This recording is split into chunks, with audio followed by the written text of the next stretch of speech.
नमस्कार। मैं मयंक भार्गव, सहायक प्राध्यापक एमएलटी कॉलेज सहरसा, आपका स्वागत करता हूं। आज हम लोग भारतेंदु हरिश्चंद्र की पत्रकारिता विषय पर चर्चा करेंगे, जो मेरे महाविद्यालय के सेमेस्टर 3 सीसी 11 के छात्रों के लिए केंद्रित है। हम सब जानते हैं कि इस पत्र में हमें पत्रकारिता, मीडिया एवं जनसंचार संबंधित अध्ययन करना है और इस क्रम में हिंदी के प्रमुख पत्रकारों की चर्चा करनी है। और इसलिए आज भारतेंदु बाबू की पत्रकारिता पर कुछ चर्चा मैं करने जा रहा हूं। भारतेंदु बाबू का व्यक्तित्व अत्यंत विराट है। उनके लेखकीय जीवन को जब हम देखते हैं तो बहुत हैरानी होती है। जब भी भारतेंदु बाबू के बारे में हम लोग सोचते हैं तो लगता है कि नियति ने उन्हें कितना कम समय दिया। 1850 में उनका जन्म है और 1885 में देहावसान हो गया। लेकिन इस 35 वर्ष की अल्पायु में भारतेंदु हरिश्चंद्र ने विविध क्षेत्रों में अपनी छाप छोड़ दी। आधुनिक हिंदी की शुरुआत करने वालों में उनका बहुत बड़ा नाम है और इसलिए जब आधुनिक हिंदी का अध्ययन हम लोग करते हैं तो उसका प्रारंभ ही होता है भारतेंदु युग से। सोचिए, 35 साल जिसे जीवन मिला उसके नाम पर हिंदी का एक युग हो गया। कितना बड़ा कार्य उन्होंने किया। साहित्य की जो उन्हें प्राचीन परंपरा मिली थी उसको उन्होंने अपनी क्षमता से बहुत आगे बढ़ा दिया। ब्रज भाषा में हिंदी साहित्य ज्यादातर लिखा जाता था, पर भारतेंदु बाबू ने पहचाना कि पद्य तो अब ब्रज भाषा में चलेगा, परंतु गद्य के लिए खड़ी बोली की आवश्यकता है। और न केवल पहचाना बल्कि इतना लेखन किया और खुद लिखा भी और लिखवाया भी। एक भारतेंदु मंडल उनके इर्द गिर्द चलने लगा। अपनी रचनाओं से आम जनता को भी उन्होंने प्रेरित किया। तो हिंदी साहित्य में तो उनकी प्रमुख भूमिका है ही। पत्रकारिता, हिंदी पत्रकारिता की जब बात होती है तो वहां भी एक जागरूक पत्रकार के रूप में भारतेंदु हरिश्चंद्र हमारे सामने आते हैं। और जैसी चर्चा की गई, केवल 35 वर्ष की अल्पायु मिली उन्हें, और उसमें भी गौर करें कि जब वह 5 वर्ष के थे उसी समय उनकी माता का निधन हो गया था। और उसके 5 साल के बाद, यानी जब भारतेंदु बाबू 10 साल के थे, उनके पिता का भी देहांत हो गया। ऐसी परिस्थितियां मिली उस व्यक्ति को जिसे युग निर्माण करना था। बड़े बड़े लेखक उतना नहीं कर पाए जितना 35 वर्षों में भारतेंदु बाबू ने कर दिखाया। लगभग जब वो 18 साल के हुए उसी समय उन्होंने विद्या सुंदर जैसा महत्वपूर्ण नाटक लिख दिया था। और लगभग वही समय है जब उन्होंने एक साहित्यिक पत्रिका का संपादन प्रारंभ किया। उस पत्रिका का नाम था कवि वचन सुधा, और यहीं से उनकी पत्रकारिता विधिवत प्रारंभ होती है। और उसके बाद तो वह साहित्य के क्षेत्र में, पत्रकारिता के क्षेत्र में पूरी तरह उतर गए। अपनी रचनाओं से उन्होंने साहित्य को भी जागृत किया और समाज में भी जागृति लाई। एक सभा ही बनाई थी उन्होंने, कविता वर्धिनी सभा। अर्थात उनका पक्का इरादा था कि स्वयं केवल आगे नहीं बढ़ना है, बल्कि अपने आसपास के लोगों को भी जागृत करना है। सभा के निर्माण का उद्देश्य ही यही होता है, संवाद। तो अपने साथ के लोगों की भी रुचि परिष्कृत करके उनको आगे बढ़ाना उनका उद्देश्य था। कई संस्थाओं की स्थापना उन्होंने की थी। पैनी रीडिंग क्लब, तदीय समाज, young man association, debating club, इस प्रकार की कई संस्थाओं के निर्माण के पीछे भारतेंदु बाबू थे। और इन संस्थाओं के निर्माण के पीछे उनका उद्देश्य सांस्कृतिक और राजनीतिक जागरण उत्पन्न करना था। और इस जागरण के केंद्र में थी हिंदी। हिंदी में विभिन्न विषयों में लेखन हो, यह भारतेंदु बाबू की आकांक्षा थी। और अपनी पत्रिका कवि वचन सुधा के माध्यम से उन्होंने इस संबंध में कई प्रयोग किए। इसके अलावा भी कुछ पत्रिकाएं उन्होंने संपादित की। हरिश्चंद्र मैगजीन, हरिश्चंद्र चंद्रिका, बाला बोधनी। इसकी थोड़ी चर्चा हम लोग आगे करेंगे। हरिश्चंद्र चंद्रिका और हरिश्चंद्र मैगजीन, ये दोनों पत्रिकाएं भी बहुत महत्वपूर्ण हैं। और इन पत्रिकाओं का एक बड़ा लक्ष्य यह भी है, जो लक्ष्य प्राप्त हुआ, कि इन पत्रिकाओं के माध्यम से जनता को अभिव्यक्ति का अवसर मिला, वह भी अपनी भाषा हिंदी में। और बाला बोधनी पत्रिका का अगर जिक्र करें तो उससे महिलाओं को अवसर मिला आगे बढ़ने का। और हरिश्चंद्र चंद्रिका के एक अंक में, 1877 के एक अंक में, एक घोषणा भारतेंदु बाबू ने की थी कि एक और पत्रिका निकालेंगे जिसका नाम होगा पंच। और उनका उद्देश्य था कि वह पंच नामक पत्रिका केवल हास्य रस पर केंद्रित हो। बनारस का हास्य भी बहुत मशहूर है। हास्य कवि सम्मेलन उस जमाने में भी होते थे और किंचित परिवर्तित रूप में आज भी होते हैं। हास्य कवियों की भी वहां बड़ी लंबी परंपरा है। तो एक हास्य रस पर केंद्रित पत्रिका पंच का प्रकाशन वह करना चाहते थे। लेकिन उनका इरादा, भाई कोई भी पत्रिका आत्मनिर्भर होनी चाहिए, उसके पीछे बहुत सारी चीजें होती हैं। तो भारतेंदु बाबू का इरादा था कि यदि कम से कम 100 अस्थायी ग्राहक बन जाएं तो यह पत्रिका निकले। परंतु यह योजना पूरी नहीं हो पाई। 100 ग्राहक उन्हें कभी मिल नहीं पाए, बल्कि संभवतः 13 ग्राहक ही हो पाए थे, और इसलिए वह पत्रिका नहीं निकली।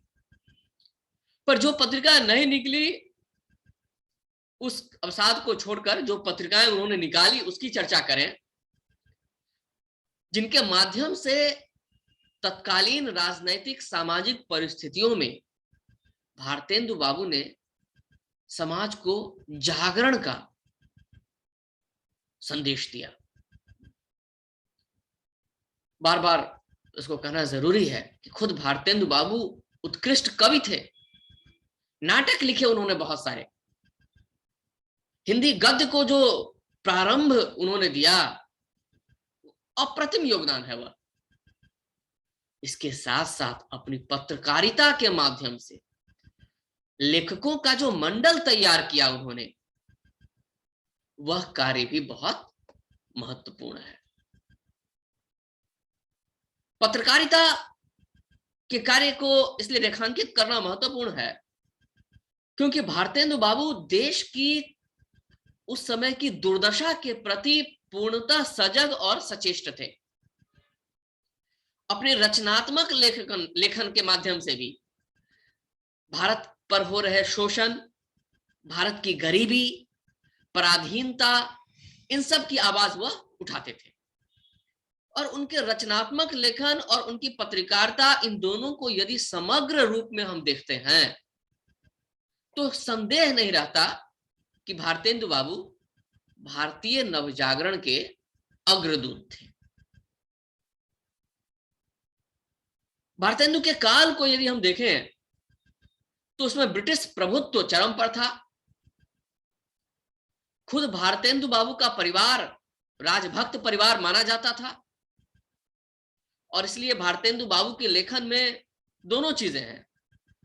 भारत की पराधीनता का जिक्र भी है, भारत पर हो रहे शोषण का जिक्र भी है। तो ऐसी पंक्तियां भी मिलती हैं कि प्यारी अम्मी की कटोरिया सी, चिर जीवो सदा विक्टोरिया रानी। द्वैत उनके यहां है, इसे इनकार नहीं किया जा सकता। पर एक सचेत साहित्यकार, सचेत पत्रकार के रूप में भारतेंदु बाबू को यह भी चिंता थी, अंग्रेज राज सुख साज सजय सब भारी, पै धन विदेश चली जात यही है ख्वारी। कि अंग्रेजी राज्य में सुख सज्जा सब कुछ तो है, पर देश का धन बाहर जा रहा है। यह चिंता थी भारतेंदु बाबू को, पीड़ा थी इसकी, और इसलिए भारत दुर्दशा लिखते हैं वह। हिंदी की प्रगति के लिए बहुत उत्सुक थे, निज भाषा की उन्नति करना चाहते थे वह। निज भाषा उन्नति है सब उन्नति को मूल, बिनु निज भाषा ज्ञान के मिटत न तन को सूल। उनकी रचनाओं में भी ये सारी चीजें आती थी। अंग्रेजों के प्रति मुखरता भी थी, और इस मुखरता का बड़ा जिक्र मिलता है उनकी पत्रकारिता में। कवि वचन सुधा पत्रिका में स्पष्ट उन्होंने एक जगह लिखा, देशवासियों को संबोधित करते हुए, कि भाइयों अब तो सन्नद्ध हो जाओ, ताल ठोक के इनके सामने खड़े हो जाओ। देखो भारतवर्ष का धन देश से बाहर न जा पाए, ऐसा उपाय करो। सबको एक साथ मिलकर यह उपाय करने का संदेश भारतेंदु बाबू दे रहे हैं। जैसा कहा गया कि उस जमाने की पत्रिकाओं में भारतेंदु बाबू की पत्रिका कवि वचन सुधा बहुत महत्वपूर्ण स्थान रखती है। उस पत्रिका का लक्ष्य ही था निज भाषा की उन्नति।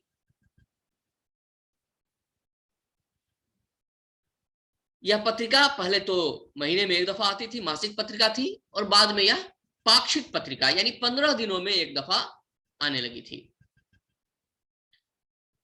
और इस पत्रिका का काफी प्रचार प्रसार भी हुआ था, जिससे भारतेंदु जी का उत्साह भी बढ़ा।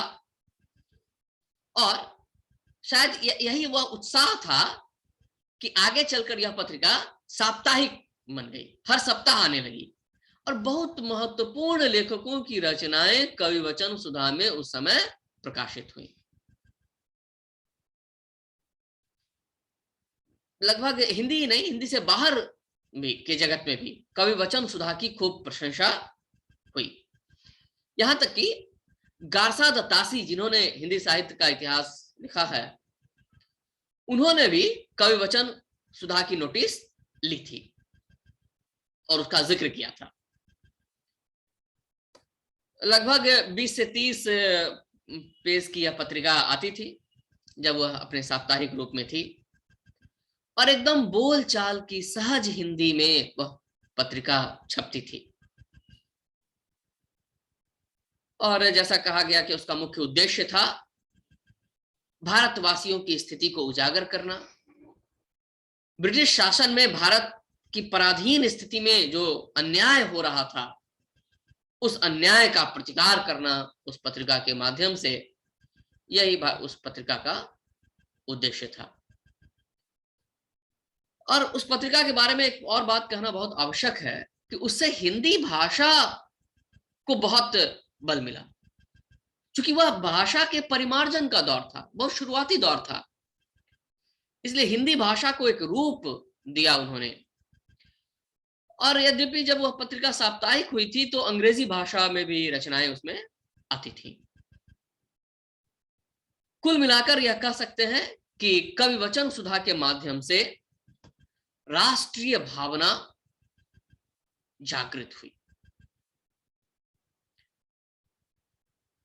1873 ईस्वी में भारतेंदु बाबू ने एक दूसरी पत्रिका निकाली, हरिश्चंद्र मैगजीन। बनारस से ही यह पत्रिका निकलती थी। विविध विषयों पर इसमें भी लेख आते थे, राजनीति पर आधारित, इतिहास पर आधारित, विज्ञान पे, और साहित्यिक लेख तो हुआ ही करते थे उसमें, यानी विविध विषयों पर लेख रहते थे। यह भी 24 पेज की पत्रिका थी। तीसरी पत्रिका जो भारतेंदु जी के द्वारा संपादित हुई उसका नाम था हरिश्चंद्र चंद्रिका। चंद्रिका नाम के बारे में कहा गया है कि चंद्रिका नामक उनकी एक मित्र थी।